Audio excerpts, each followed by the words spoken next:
Okay, let's dive into this. Welcome to The Explainer.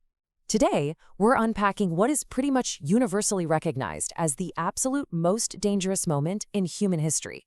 Seriously, we are talking about October 1962, the Cuban Missile Crisis. For 13 incredibly tense days, the entire world essentially held its breath, just hovering right on the edge of a total thermonuclear catastrophe. To really grasp the sheer scale of the danger here, just look at the numbers. In 1962, the nuclear balance overwhelmingly favored Washington. We're talking roughly 27,300 U.S. nuclear warheads compared to the Soviet Union's 3,300. Now, you might look at that staggering disparity and think, okay, well, the U.S. definitely had the upper hand. But the terrifying reality of the nuclear age, that gap didn't even matter. Both nations had more than enough firepower to completely wipe each other off the map, incinerate scores of cities, and kill 500 million people. Even a tiny fraction of those weapons meant unprecedented global annihilation. And the leaders on both sides fully understood this. Soviet Premier Nikita Khrushchev gave this chilling warning to U.S. President John F. Kennedy. He said that a lack of wisdom could lead to a clash like blind moles, and then reciprocal extermination will begin. Reciprocal extermination. Just think about that phrase. That was the apocalyptic shadow hanging over every single decision made during this crisis. Part 1. The brink of annihilation. So, how did two superpowers end up dragging humanity to the very edge of the abyss? Well, the fuse was lit on a Sunday, October 14th, 1962. Tensions were actually already incredibly high between the U.S. and the USSR. We had the botched U.S.-backed Bay of Pigs invasion of Cuba the year before, plus constant nerve-wracking friction over a divided Berlin. But on this specific day, a routine American U-2 spy plane flying high over Cuba snapped a photograph that changed absolutely everything. It captured undeniable evidence of medium-range ballistic missile sites under construction just southwest of Havana. The Soviets were secretly installing nuclear-armed missiles literally 90 miles from Florida. Part 2. Khrushchev's nuclear gamble. So why would the normally cautious Soviets take such a colossal, unprecedented risk? Now, what's really interesting about this slide is that this wasn't just about Cuba. It was a complex, global chess game. Khrushchev was basically seeking a cure-all for several overlapping geopolitical headaches. First, he genuinely wanted to deter another U.S. attack on Fidel Castro's revolutionary Cuba. Second, he wanted to offset the nuclear-tipped American Jupiter missiles that were already pointing right at the Soviet homeland from nearby Turkey, kind of giving the Americans a taste of their own medicine, right? Third, he wanted to alter the global balance of power to gain leverage in a future showdown over West Berlin. And finally, he really needed to prove Soviet strength and resolve to rival communist leaders in China. Unsurprisingly, this discovery sparked absolute panic in Washington.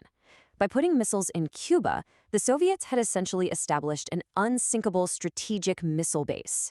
If you look at the map, you can see almost the entire continental United States, from Miami all the way to Seattle, was suddenly right in the crosshairs. This drastically cut down any warning time in the event of an attack. It was a complete game changer. Part 3. The 13 days.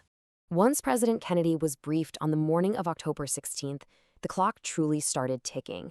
For days, Kennedy's secret group of advisors, known as ExComm, engaged in bitter debates over how to respond.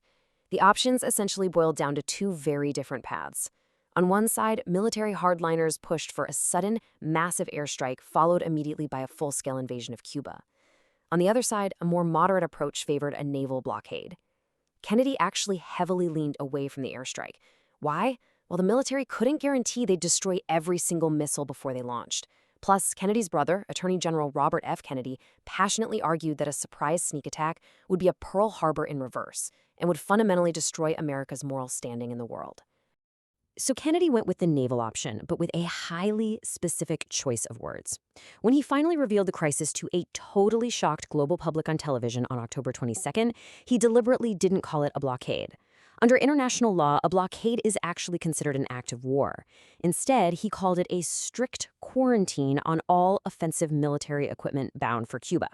It was a really strategic bit of wordplay designed to buy time and prevent an immediate armed conflict. The tension reached an absolute fever pitch on Wednesday, October 24th. That's when the quarantine officially went into effect.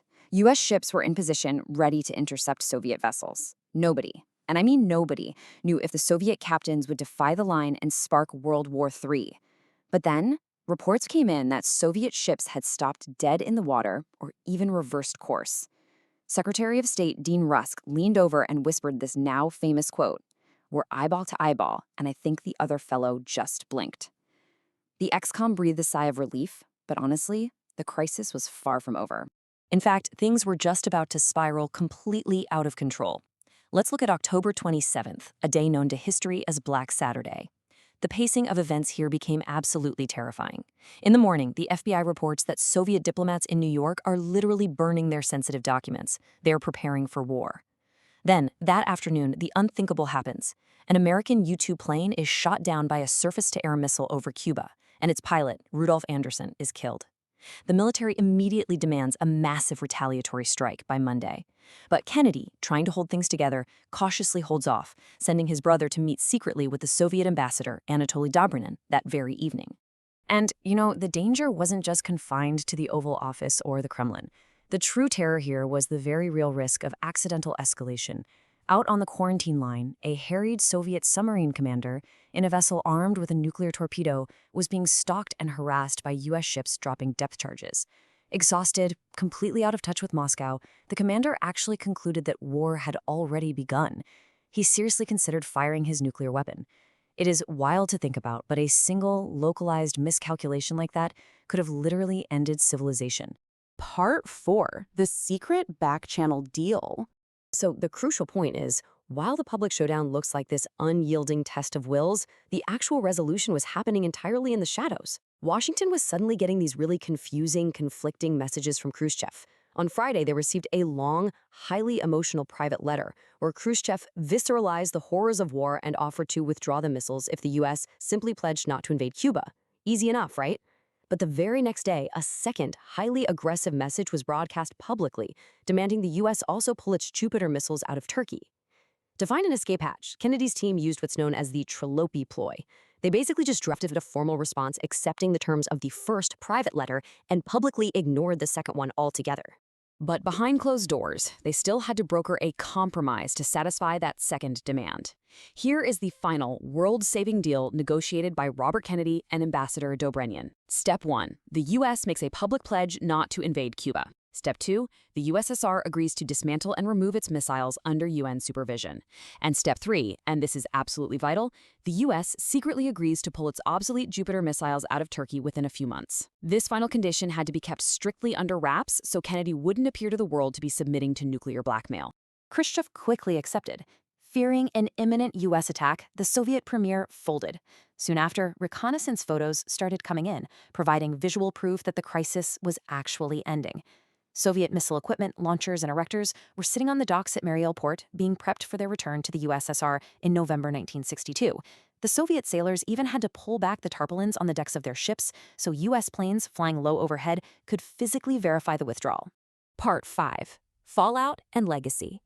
While Kennedy was hailed globally as a victorious hero for his toughness, and Khrushchev was deeply humiliated, the impact of these 13 days went way beyond just those two men. Staring directly into the abyss cemented a grim new logic in international relations, MAD, or mutually assured destruction. Because both sides now explicitly realized that any direct clash meant the literal end of the world, avoiding direct warfare became the absolute baseline of the superpower relationship. They had seen the edge of a cliff, and neither side wanted to get anywhere near that close ever again. And this brilliantly illustrates the ironic legacy of the 13 days. Getting so incredibly close to destruction actually paved the way for a safer, more communicative decade. They set up a direct Moscow-Washington hotline to bypass the clunky communication delays that really plagued them during the crisis. It spurred the signing of the 1963 Partial Nuclear Test Ban Treaty, and while Fidel Castro deeply, deeply resented being totally sidelined in the negotiations over his own country, the crisis ultimately ushered in an era of relative stability and détente between the U.S. and the USSR. As we wrap up this explainer, I want to leave you with a provocative question, one that historians are still hotly debating today. Did Kennedy's firmness actually prevent a catastrophe, or did his earlier policies and Khrushchev's reckless brinksmanship create the danger in the first place? Were these leaders masters of crisis management, or were we all just incredibly lucky that an exhausted, completely stressed-out submarine commander didn't pull the trigger? It's a terrifying thought for sure, and definitely one worth pondering the next time you look up at the sky. Thanks so much for diving into this with me.